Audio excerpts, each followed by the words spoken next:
We've got a wonderful, wonderful, wonderful weekend of college football ahead of us. And since the last episode, the Bengals have gone from 0 to 500 real quick. Let's get this show started. Welcome back to the new Wincy Show. I am G Money Garrett. Let's roll that intro. Good morning, afternoon, evening. I'm Garrett. This is the new Wincy Show.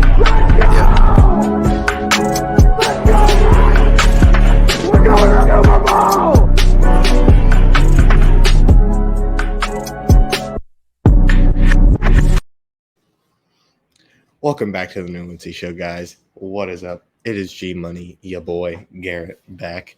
And I'm trying to give y'all a new vibe. I'm in a different room. Hopefully this is acoustically better. I think it's a little bit bouncy on the walls right now, but I'm trying to figure out how it is. I want to show, I want a different background. I want to be able to show you guys more of the casual. We're more like a fireside chat with G Money Garrett over here. You know what I mean? You know what I'm saying? It's the relaxing vibes I'm trying to bring in. I mean, college football is always wonderful. NFL football is always wonderful. Football is always wonderful. But I try to bring a more relaxed vibe to this show at least, and I hope you guys appreciate that. But really, what I want to talk about right now is the fact that we have a wonderful slew of college football games, and I'm going to be referencing my phone a lot because normally I'm somewhere else where I have desktops and I have my notes up there, but now I have my notes down here, and so I'm going to be looking at this a lot. This isn't because I'm distracted. It's because I'm referencing my notes. This is what people do when they reference their notes. It's what I try to do for y'all. It's my research, and I also have the slate of college football games up as well, so I want to keep it on track and going forward. So, speaking of going forward, college football, Alabama, Arkansas to start off, obviously. Roll Tide. Either way, Alabama, Arkansas, huge top 25 matchup here. Number 2, Alabama, traveling to Fayetteville, Arkansas, and everyone's trying to be us. They were mimicking Dixieland Delight, and they've been talking crap all week. Everybody's been talking crap all week about how we haven't played a real team, even though we played Texas, who was a lot better than unranked at the time that we played them. Quinn Ewers, I still think, had an incredible chance to win the game that we played against them. I don't think that our Alabama team has necessarily impressed with a lot of the stuff that I think have issues, especially similar to issues that the Bengals are having right now, which I will reference later. But play calling on offense, at least, is something that I really haven't been happy with the Alabama offense, even though we have been putting up a lot of points. I'm pretty sure we've covered every game we've played so far, except for Texas. But other than that, it should be some sort of good vibes this week. I'm fairly confident going into this game. Last year, we had a little bit of a scare at home. Arkansas had a really good chance to win, and I ended up being not able to go to the game, and I had tickets, and I was really upset because I thought it was going to be a lot more of a blowout than it was, and I wish I'd gone to it. But either way, we came out with a dub last year. This is a huge game for KJ Jefferson. Can he put up some big numbers against an Alabama defense that has been just utterly dominant over almost every team they've played? I mean, even against Texas, they kept Texas under 19 points. Granted, the entire two-thirds of the back half of the game were not with Quinn Ewers, so you can interpret that however you'd like, but in my opinion, keeping every team that you've played at under 20 points this year so far is kind of ridiculous. So can Quinn Ewers go and perform this week? Can he go and show us, or not Quinn Ewers, sorry, KJ Jefferson, quarterback for Arkansas? Can he go and show us that he is worth all the hype that I don't really understand why he's getting? I'm not saying that he's a bad quarterback necessarily, but watching him play against other SEC teams, I don't necessarily think that it's his fault, that his production hasn't been as good as I would like him to see. I think it's just a product of SEC football's hard and any football's hard. And so how he is going about that entire journey right now is a little bit of a mystery to me. And I hope that he continues to move forward and continues to put up good numbers, but not against us. So my pick is Alabama, but I don't want to go into any numbers. I hopefully just want to see our defense play well, our offense play well, special teams play well, dialed in on all three facets of the game of football and just moving forward there. Another huge SEC top 25, number 7 Kentucky traveling to Mississippi to play Ole Miss, and Ole Miss is unveiling their new alternate helmet today, and I think they're pretty sick, even though I don't necessarily like Ole Miss. I'm not a huge Lane Kiffin fan, but that's not because I have anything against him as a coach or anything. I'm just bitter because he is annoying to me, and so there's nothing else I can really do. He's a phenomenal coach. Ole Miss has been a really good program ever since he's come in. I think they've consistently put up good numbers. I'm not really too I don't have anything bad to say about him. It's just my personal preference as coaches. So you can go and interpret that however you like, but that should be a good game. Will Levis should show that he needs to be, honestly, for me, a top 3 quarterback going into this draft. I think that if he continues to go and put up the numbers, yeah, he's hucking up a lot of balls, a lot of 50-50 balls, but I mean, the ones that come down are the ones that remembered, and the ones that don't. So all of his receivers are helping him out maybe a little bit. I'm not going to go and say anything to or against any of that statement, but I mean, that's just how that's how it goes. So I'm gonna go and continue to be a little bit skeptical about Will Levis, but if he keeps putting up good numbers, it's hard to say anything but that he is putting good production in. So moving from the SEC, we have more SEC games. I can continue to go through those. I mean, it's Texas A&M is playing Mississippi State today. They're both 3-1 teams. I mean, Mississippi State is hosting the game, and it's hard to play there. I mean, you can hear the cowbells through the TV if you're really paying attention.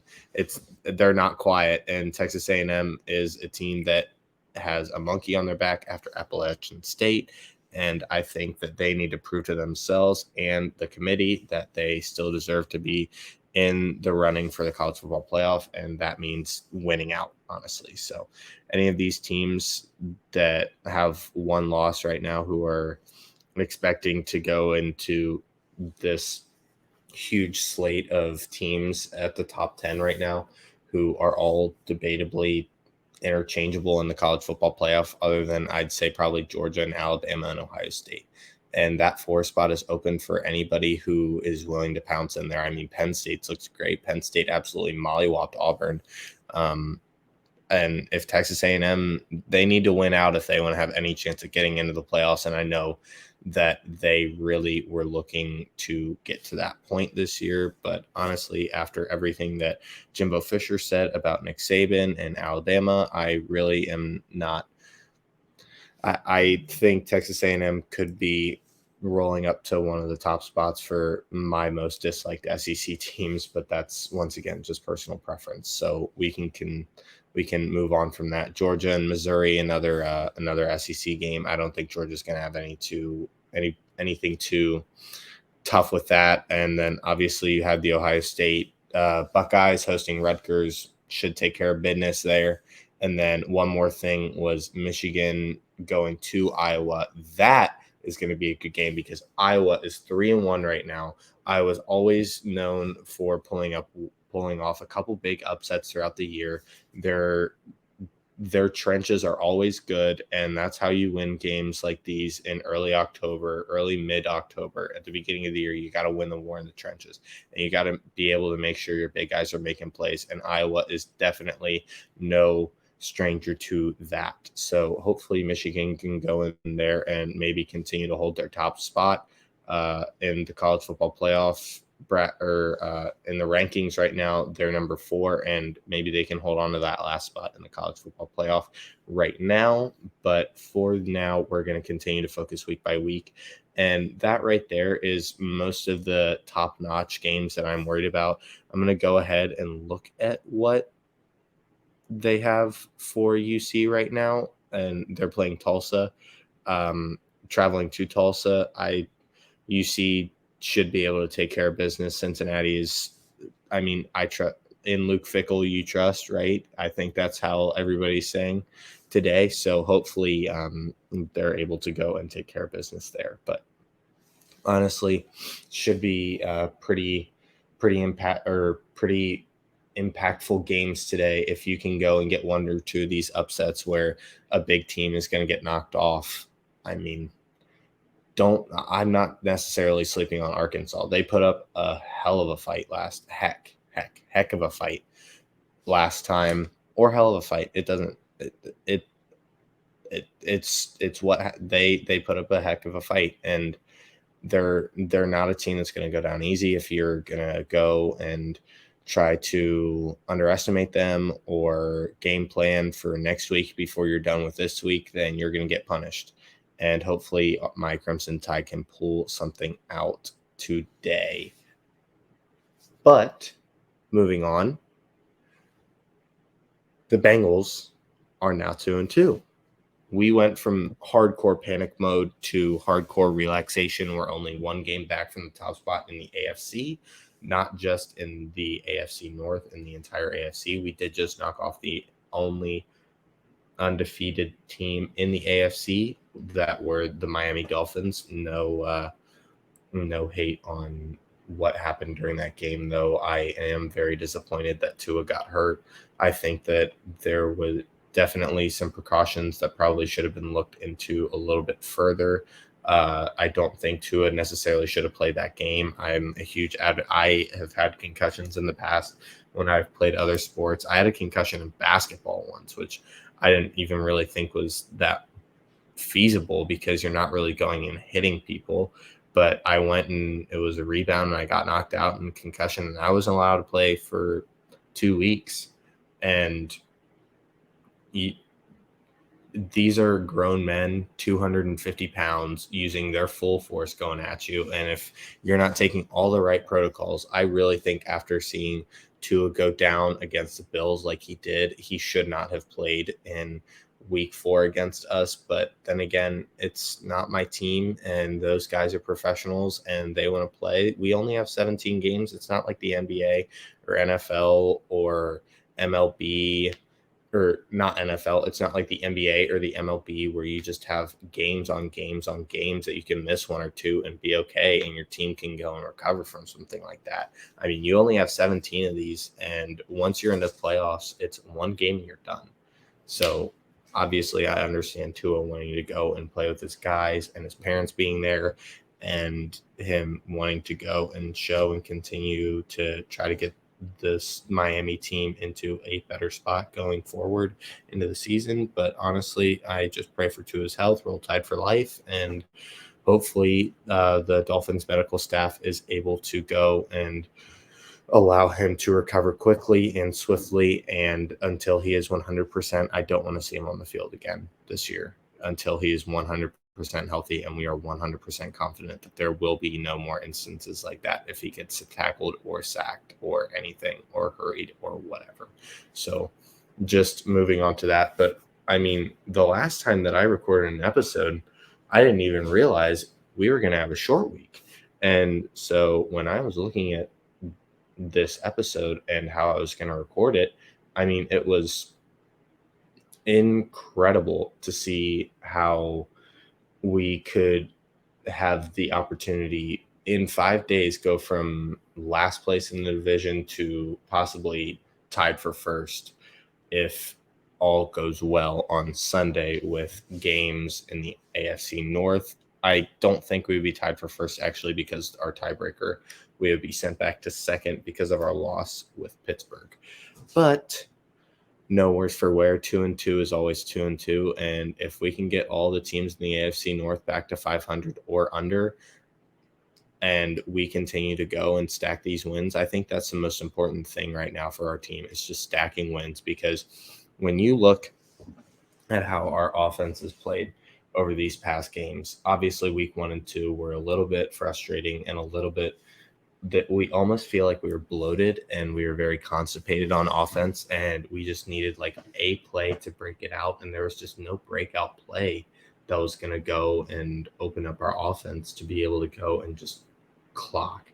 And usually you look for like a huge run, or like a Jamar Chase touchdown, or a T. Higgins breakout, or a Tyler Boyd breakout. And those didn't really happen in the first 2 weeks. But in week 3, we had a couple huge gains. Tyler Boyd with a long touchdown in week 3. And I think that really opened up the play calling for Zach and Brian and our offense to continue to put up numbers that we've really been wanting them to.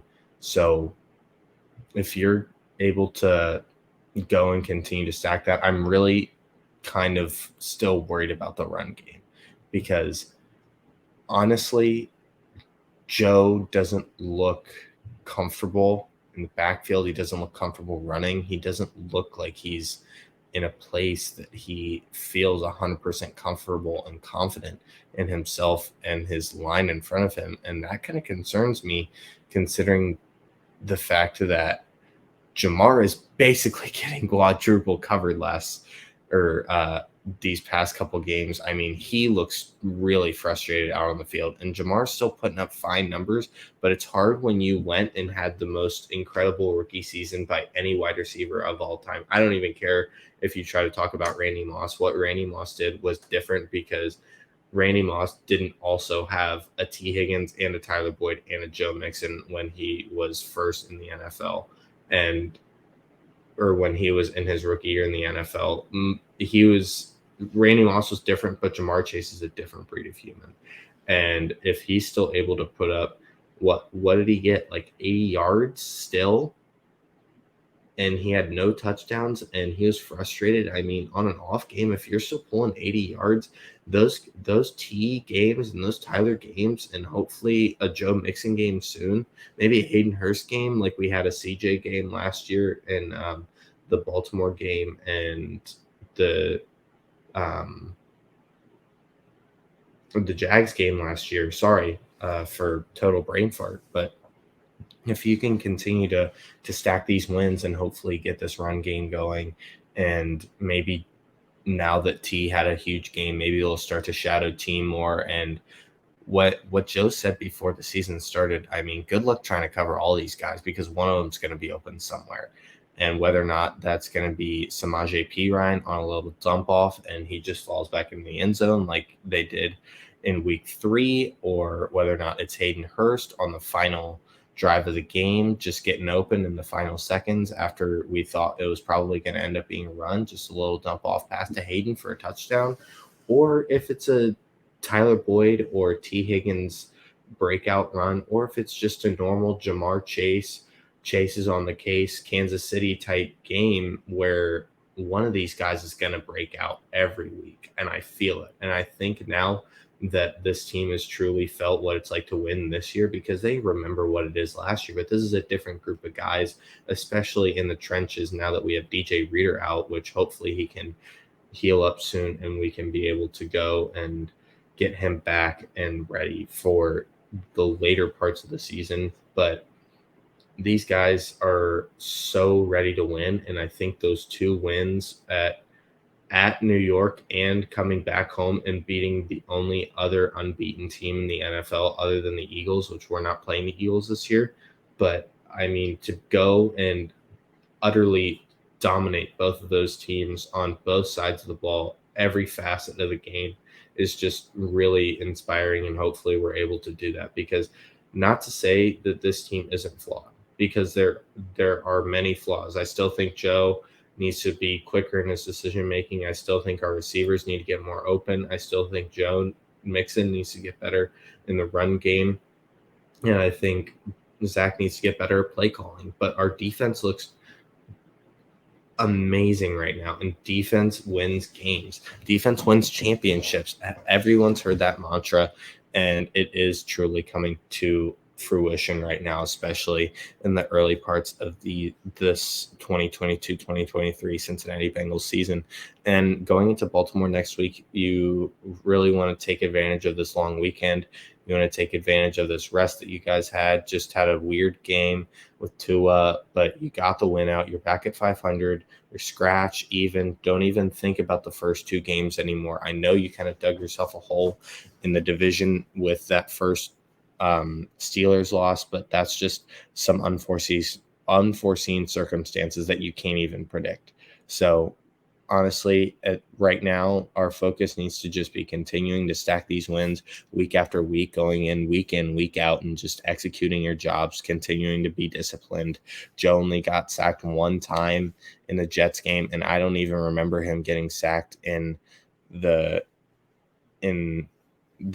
Dolphins game, if I'm being completely honest. And he posted on Instagram even after he said that he had deleted Instagram with him standing in the pocket. I have a football right next to me, literally just straight up ready. It looked like he was lazy, and it not saying that he's lazy, but it looked like he could have started knitting a sweater in the backfield and he would have had time. So that's really positive to see that our offensive line is starting to click at all facets of both run and pass blocking, and being able to connect as a unit and get the cadences down. So that's really inspiring, and hopefully we're able to continue to stack these wins. And I'm really excited for the rest of the season. But let me know what you guys think. Thank you so much for tuning in. I appreciate all of you. Once again, you all are the best. Let me know if you have anything that we're excited for, or reach out to me for anything. Tell me how you guys think about our white Bengal uniforms, which looked awesome, by the way. I didn't even get to talk about that. I was way too focused on the actual football part of our football podcast. But let me know. Reach out to me on Twitter at New Wincy Show and at New Wincy G for me. Shout out to all the boys at the Wincinnati podcast, Ace and Zim. Go check out Eric. Go check out the boys over at the rest of the shows. And just thank y'all so much. I appreciate it. And Houday, good morning, afternoon and good evening to whenever you decide to listen to this. Houday, Roll Tide, and